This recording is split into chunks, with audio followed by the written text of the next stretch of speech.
Before I begin, I must point out that behind me sits a highly admired President of the United States and decorated war hero, while I, a cable television talk show host, have been chosen to stand here and impart wisdom. I pray I never witness a more damning example of what is wrong with America today. Graduates, faculty, parents, relatives, undergraduates, and old people that just come to these things. Good morning and congratulations to the Dartmouth class of 2011. Today, you have achieved something special. Something only 92% of Americans your age will ever know. A college diploma. That's right. With your college diploma, you now have a crushing advantage over 8% of the workforce. I'm talking about dropout losers like Bill Gates, Steve Jobs, and Mark Zuckerberg. My first job as a commencement speaker is to illustrate that life is not fair. For example, you have been working tirelessly for 4 years to earn the diploma you will be receiving this weekend. And Dartmouth is giving me the same degree for interviewing the fourth lead in Twilight. Deal with it. Another example that life is not fair: if it does rain, the rich, powerful people on stage get the tent. Deal with it. But this is a wonderful occasion, and it is great to be here in New Hampshire, where I am getting an honorary degree and all the legal fireworks I can fit in the trunk of my car. New Hampshire is such a special place. When I arrived, I took a deep breath of the crisp New England air and thought to myself, wow, I'm in the state that's next to the state where Ben & Jerry's ice cream is made. But don't get me wrong, I take my task today very seriously.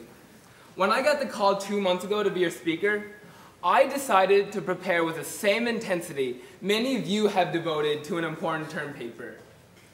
So, late last night, I began. I drank 2 cans of Red Bull, snorted some Adderall, played a few hours of Call of Duty, and opened my browser. I think Wikipedia put it best when they said Dartmouth College is a private Ivy League university in Hanover, New Hampshire, United States. Yes, I've done my research.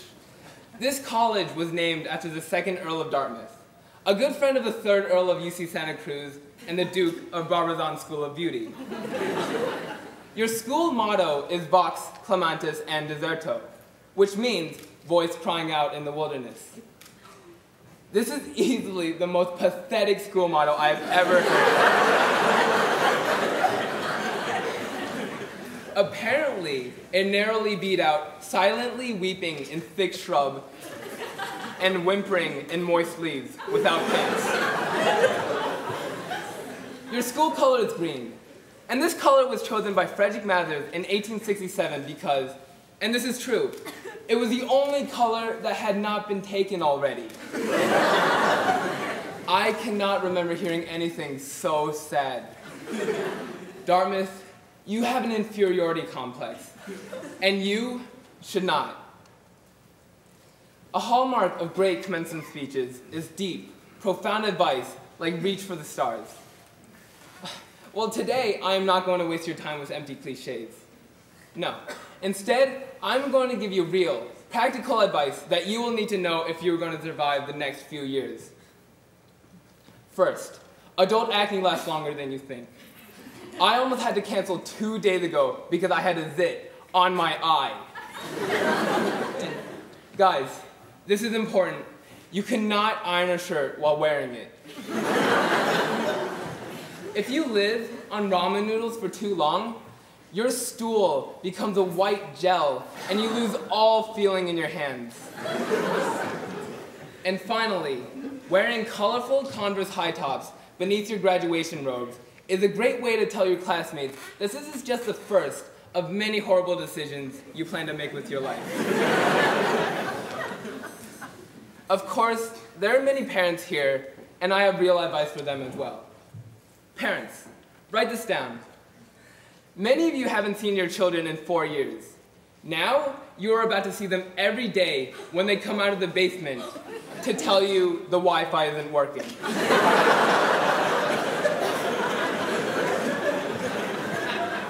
If your child majored in fine arts or philosophy, you have a good reason to be worried.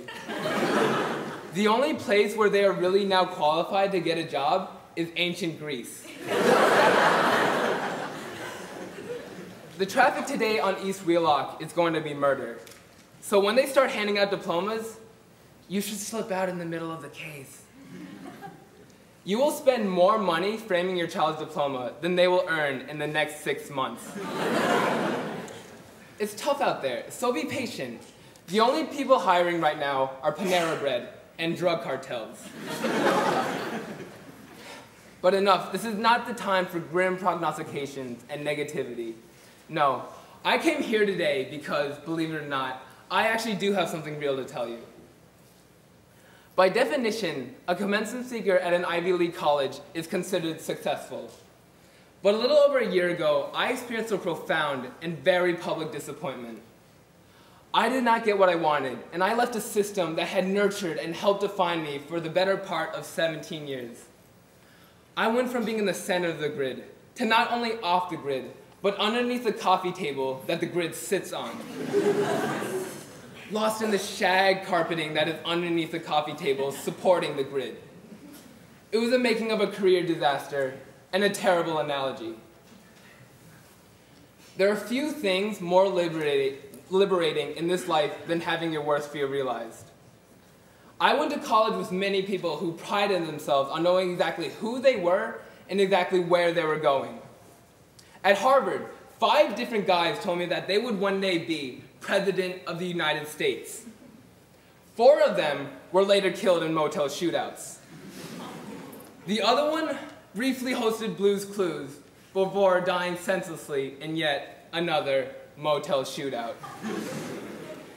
Your path at 22 will not necessarily be your path at 32 or 42. One's dream is constantly evolving, rising, falling, changing course. This happens in every job, but because I have been working in comedy for 25 years, I can speak best about my own profession. I have told you many things today, most of it foolish, some of it true. I'd like to end my address today by breaking a taboo and quoting myself from 17 months ago. After my final program with NBC, just before signing off, I said, work hard, be kind, and amazing things will happen. Today, receiving this honor and speaking to the Dartmouth class of 2011 from behind a tree trunk, I have never believed that more. Thank you very much, and congratulations.